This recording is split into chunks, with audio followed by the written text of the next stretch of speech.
Hello mga ka-recap, welcome sa Flame God Recap. Bago tayo mag-umpisa, baka pwede nyo i-click and subscribe button and notification bell para ma-notify namin kayo sa mga bago naming mga uploads. Salamat. At kung nagawa nyo na, tara, let's start. Miss Sonia, sabi ng dalawang katulong na nag-aalala kay Sonia. At makikita natin na pagod na ang kabalyero na kasamahan ni Sonia. At ang kapitan ng mga bandido ay nagbibigay lang ng nakakainis na ngiti na may kasamang pagdila na parang may binabalak itong masama kay Sonia.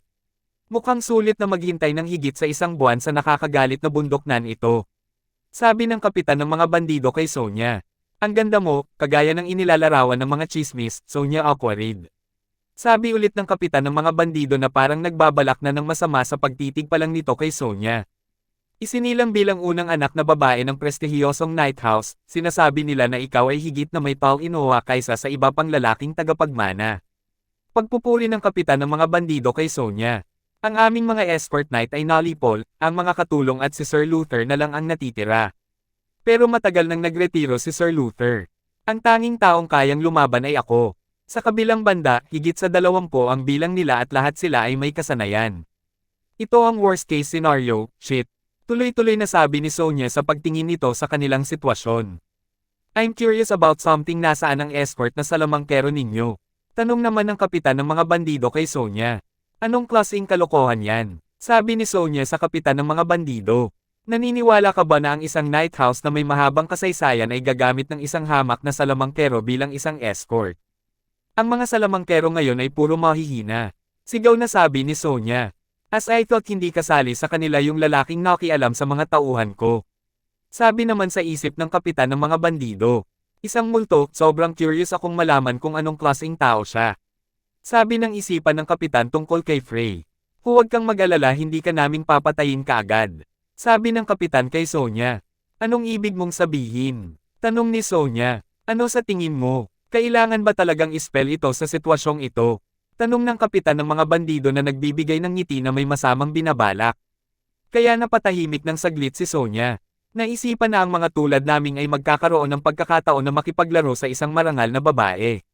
Isang bihirang okasyon, tama ba? Sabi ng kapitan ng mga bandido habang ang mga bandido ay nagalaw na parang excited sa kanilang pwedeng gawin.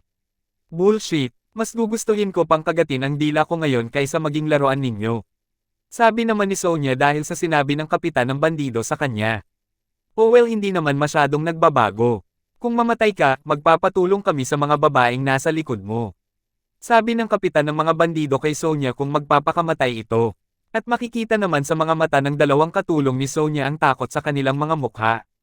Mahigit isang buwan na kaming namumuhay na parang pulubi para lang makuha ka. Kaya medyo gutom na ang mga bata ko ngayon.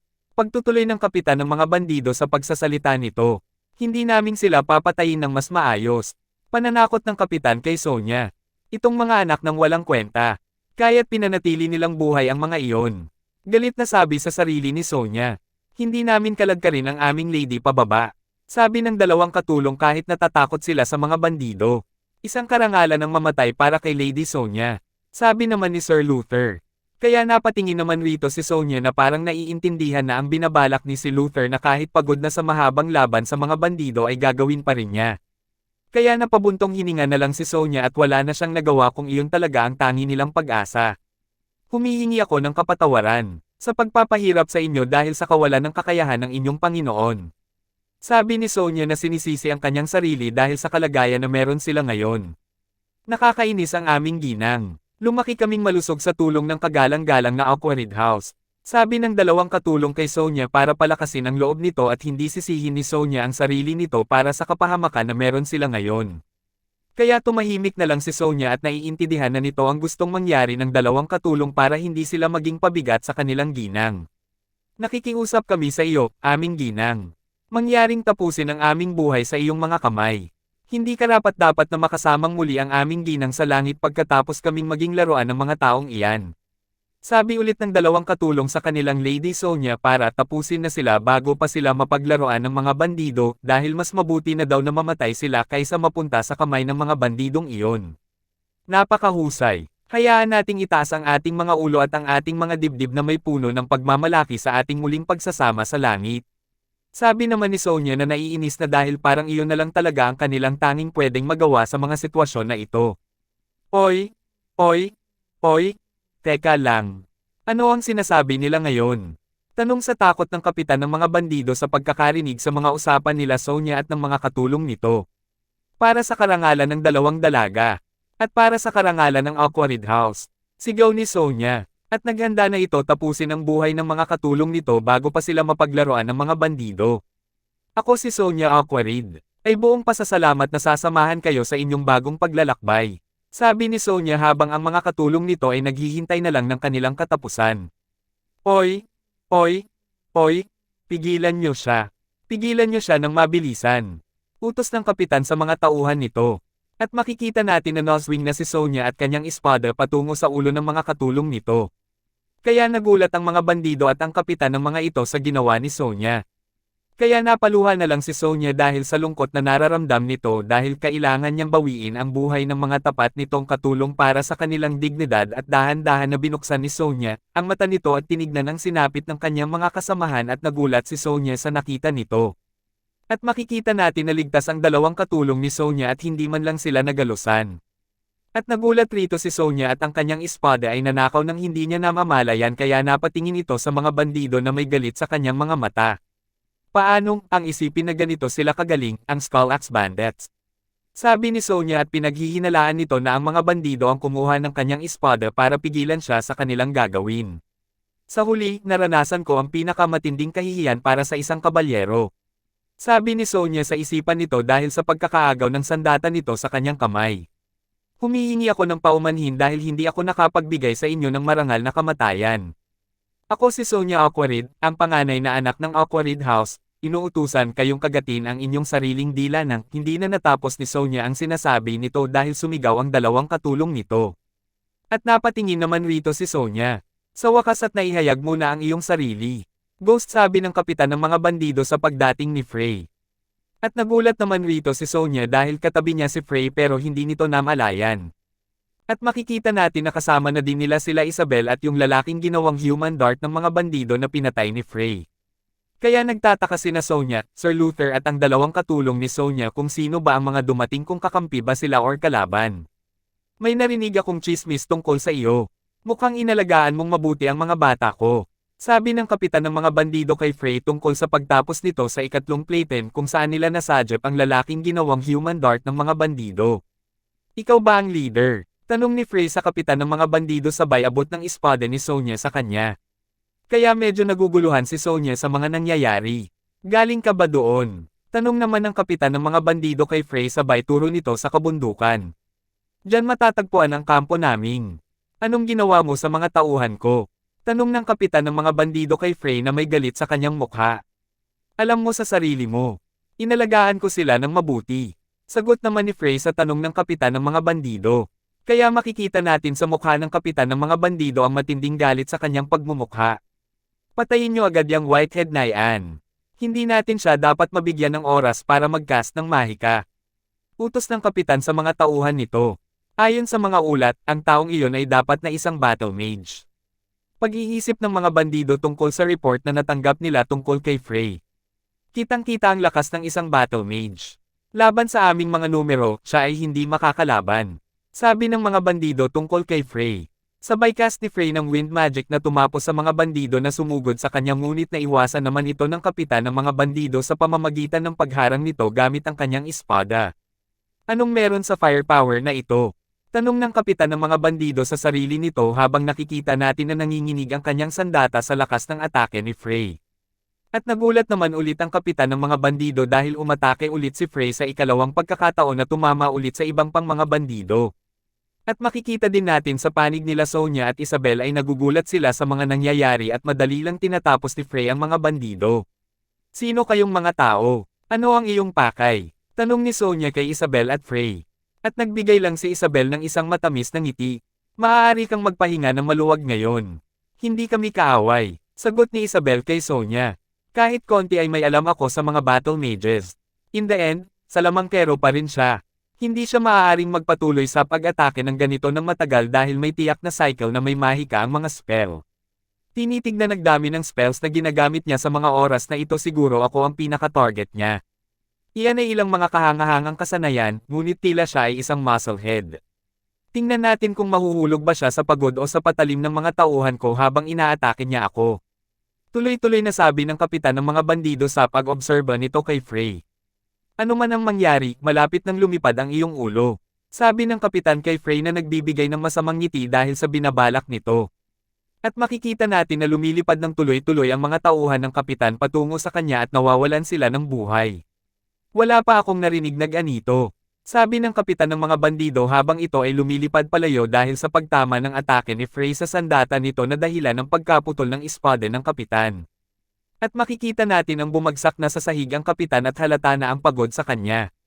Pakiusap, tumigil ka. Sabi ng kapitan ng bandido kay Frey na halata na ang takot sa mukha nito. At tumigil nga si Frey sa pag-atake nito at makikita din natin na halos maubos na ang mga bandido. At makikita natin na pagod na din ang mga bandido sa pag-iwas sa mga atake ni Frey at ang iba naman ay nagsusuka na sa pagod dahil sa hindi kaya ng mga ito. Tumigil siya sa pag-atake. Tanong ng kapitan ng mga bandido habang hinahabol nito ang kanyang hininga. Naubusan na siya ng mana.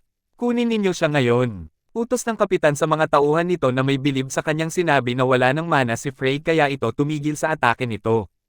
Kung hindi natin siya papatayin ngayon, sa halip ay mamamatay tayong lahat. Sabi ulit ng kapitan sa mga tauhan nito kaya napilitan ng mga bandido na tumayo at lumaban muli. Naubos ang mana mo. Tutulungan kita, sabi naman ni Sonya kay Frey. At itinaas lang ni Frey ang kanyang kamay para tumigil si Sonya sa pagtungo palapit sa kanyang direksyon. Bumalik ka delikado na, sabi naman ni Frey kay Sonya. At makikita natin na gumagalaw ang lupa dahil sa mahika na ginagamit ni Frey. Kaya natatakot ang mga bandido dahil sa nararamdaman nilang puwersa sa kapaligiran nila. Ano ba itong nangyayari, nanginginig ang lupa? Tanong ng kapitan sa sarili nito nang maramdaman nito ang paggalaw ng lupa sa kanilang kinatatayuan. At biglang nabitak ang kalupaan na kinatatayuan ng mga bandido. Ito ay earthquake. Nahuhulog ako. Sigaw ng mga bandido. At nadaganan ng mga malalaking bloke ng lupa ang mga bandido kaya't humihingi sila ng tulong para maligtas sila. Pati ang kapitan ng mga bandido ay naipit na sa pagitan ng dalawang bato. Ayaw ko pang mamatay. Tulungan niyo ako. Sigaw ng mga bandido. Nagulat naman rito si Sonya, hindi ako makapaniwala.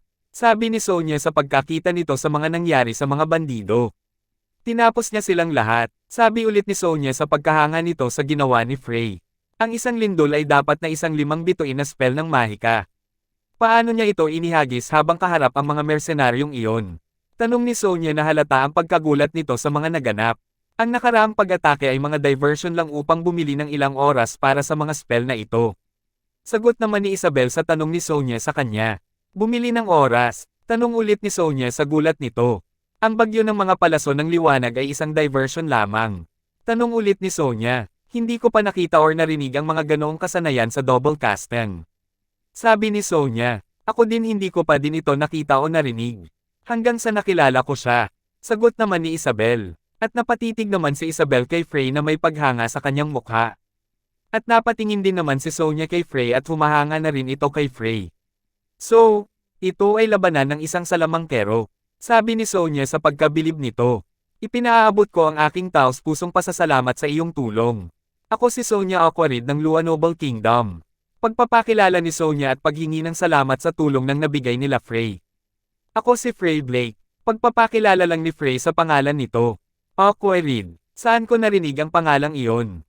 Tanong ni Frey sa sarili nito. Walang courtesy. Tanong ni Sonya kay Frey. Hindi ka din naman gumagalang. Sagot naman ni Frey kay Sonya. Kaya napatingin na lang si Sonya kay Frey na parang nakakita siya ng bata na nakikipaglokohan sa kanya. Humihingi ako ng pasensya. Medyo walang experience pa siya sa manners. Ako naman si Isabel Trisnin, sabi naman ni Isabel at pagpapakilala na din nito. Anong mali sa ugali ko? Tanong naman ni Frey na nagbigay ng nakakalokong pagmumukha kay Isabel. Sa tingin mo ba magalang ka? Sabi naman ni Isabel kay Frey. Hindi ka ba maaring kumilos ng kalahating kasing mabait at banayad gaya ng ginawa mo sa Phoenix? Suggestion na sabi ni Isabel kay Frey. Habang di Sonya naman ay tinakpan ang kanyang ilong nang may naamoy itong masama kila Frey. Sa tingin ko hindi siya pulubi. Isa ba siyang salbahing ermitanyo na nagtago sa kabundukan? Pabulong na sabi ni Sonya kay Sir Luther. Habang sila Frey naman at Isabel ay nagdidiskusyon pa din at parang naiirite na si Frey sa ingay ni Isabel. So anak siya ng Blake House. Sabi naman ni Sir Luther. Kilala mo ba yung lalaking yon, Sir Luther? Tanong naman ni Sonia kay Sir Luther. Ito ay isa sa mga bahay na may mataas at marangal na angkan na nagpapanatili sa imperyo ng Cascaw. Tugon naman ni Sir Luther. Ang kasalukuyang pinuno ng pamilya na si Sir Isaac Blake ay isang sa mga 8 na 7 bituing salamangkero ng imperyo pati na rin ang master ng ika-6 na Magic Tower. Patuloy na pagsasalaysay ni Sir Luther kay Sonia. Paano magiging haggard ang itsura ng ganitong marangal na tao? Tanong naman ni Sonia kay Sir Luther sa pagtitig nito kay Frey. Saan pala kayo pupunta? Tanong naman ni Frey kila Sir Luther at Sonia habang hawak ni Frey ang ulo ni Isabel na kumikilos na parang bata na may kaaway. Una, pupunta kami sa lungsod. Narinig ko na may lungsod na tinatawag na Espanyola malapit sa lugar na ito. Sabi naman ni Sir Luther kay Frey. Nakikita ko, papunta na din kami doon. Gagabayan namin kayo. Sabi naman ni Frey. Totoo ba yan? Maraming salamat. Sabi naman ni Sir Luther. Sabay parang may naalala si Sir Luther na gagawin nito at napatingin ito sa mga bangkay ng mga kasamahan nila na tinapos ng mga bandido kanina. Salamat sa proposal, pero kailangan muna naming tipunin ang mga katawan ng aming escort knight. At parang magtatagal naman kaya mauna na muna kayo. Sabi naman ni Sir Luther para paunahin na sila Frey sa pagpunta sa lungsod. Ililibing mo ba sila dito? Tanong naman ni Frey kay Sir Luther. Wala kaming choice. Hindi naming sila madadala sa lungsod, sabi naman ni Sir Luther. Dadalhin ko sila sa lungsod para sa inyo, alok naman ni Frey. Excuse me. Gulat na sabi ni Sir Luther kay Frey. At makikita natin na lumipad ang mga katawan ng mga kabalyero na nagbuwis ng buhay nila para protektahan si Sonia. At pinaangat din ni Frey ang nasirang karwahe kanina at inayas ulit niya ito. My goodness! Gulat naman na sabi ni Sonia sa pagkakita sa ginagawa ni Frey. Maari na ba tayong umalis? Tanong ni Frey kila Sir Luther habang nilalagay nito ang huling bangkay na dadalhin nila. Oh, yes. Sabi ni Sir Luther habang natulala na ito sa mga nangyari. At nag-umpisa na silang maglakbay. Ano 20 ka lang? Akala ko 30 ka na. Gulat na tanong ni Sonia kay Frey. Kahit anong tingin ko sayo. Sabi ulit ni Sonia na nagbibigay ng pakiramdam na parang kinakabahan ito. 20 o 30, sino ang nagmamalasakit? Sabi naman ni Frey na walang pakialam kung anong taon na ang nakikita ni Sonia sa kanya. Ano? Tanong ni Sonia. Anyway, masarap maging bata. Sabi ni Frey kay Sonia. Anong pinagsasabi mo? Tanong ni Sonia. In any case about sa mga mercenaryo mula kanina, parang matagal ka na nila hinihintay sa bundok. Alam mo ba kung bakit? Tanong ni Frey sa motibo ng mga bandido kay Sonia. Ngayon naiisip ko ito, may sinabi nga sila tungkol sa paghihintay sa amin ng mahigit 1 buwan. Sabi ni Sonia, kung 1 buwan ay halos kapareho ng panahon noong umalis tayo sa Lua Noble. Sagot naman ni Sir Luther. Ang hindi ko maisip ang salarin gayunpaman ang Aquarid ay maraming kaaway bilang kakampi. Sabi ulit ni Sir Luther. Gayunpaman, ang mga mersenaryong iyon ay napakahusay. Tugon naman din ni Sonia. Dahil nagawa nilang magpadala ng mga bihasang mersenaryo, dapat silang mga taong may malaking kapangyarihan. Kahit ganun lang kadali ang pakikitungo ni Frey sa kanila. Sabi ulit ni Sonia. Paano mo nakuha ang gayong mga kasanayan at kapangyarihan? Tanong naman ni Sonia kay Frey. Lagi kong iniisip na ang mga salamangkero ay mahihina at mas mahina. At kahit na ang mindset na iyon ay ganap na nabura ngayon. Sabi ulit ni Sonia kay Frey. Halata naman ang sagot dyan. Sabi ni Frey. Ang sagot ay pagsisikap. Sagot ni Frey kay Sonia. At makikita natin sa susunod na panel na nakarating na sila sa pantalan ng Espanyola. At sinasakay na ng mga crew ng barko ang mga katawan ng mga namatay na kabalyero at nagpaalam na ang isa sa mga katulong ni Sonia para samahan pabalik ang mga katawan ng mga kabalyero pabalik ng Ocurid House. At nagpaalam na sila at umalis na ang barko na sinasakyan ng sa mga katulong ni Sonia. At lumapit naman si Sir Luther kay Frey. Aking taos-pusong pasasalamat. Salamat SIO, babalik sila sa kanilang mga pamilya. Sabi ni Sir Luther kay Frey para sa pagtulong ni Frey na madala ang mga katawan ng mga kasamahan nilang nagbuwis ng buhay. Ako ay nalulugod na makakatulong ako. Pagkatapos ay hahangadin ko na maging masaya ang inyong paglalakbay. Sabi naman ni Frey kila Sir Luther at Sonia at nagpapalam na ito na mauuna na sila. Ha! Gulat naman na sabi ni Sonia nang marinig ang pagpapalam nila Frey. Patalikod na sana sila Frey para umalis na ngunit hinawakan ni Sonia ang kamay ni Frey kaya ito naman ay napahinto sa paglakad.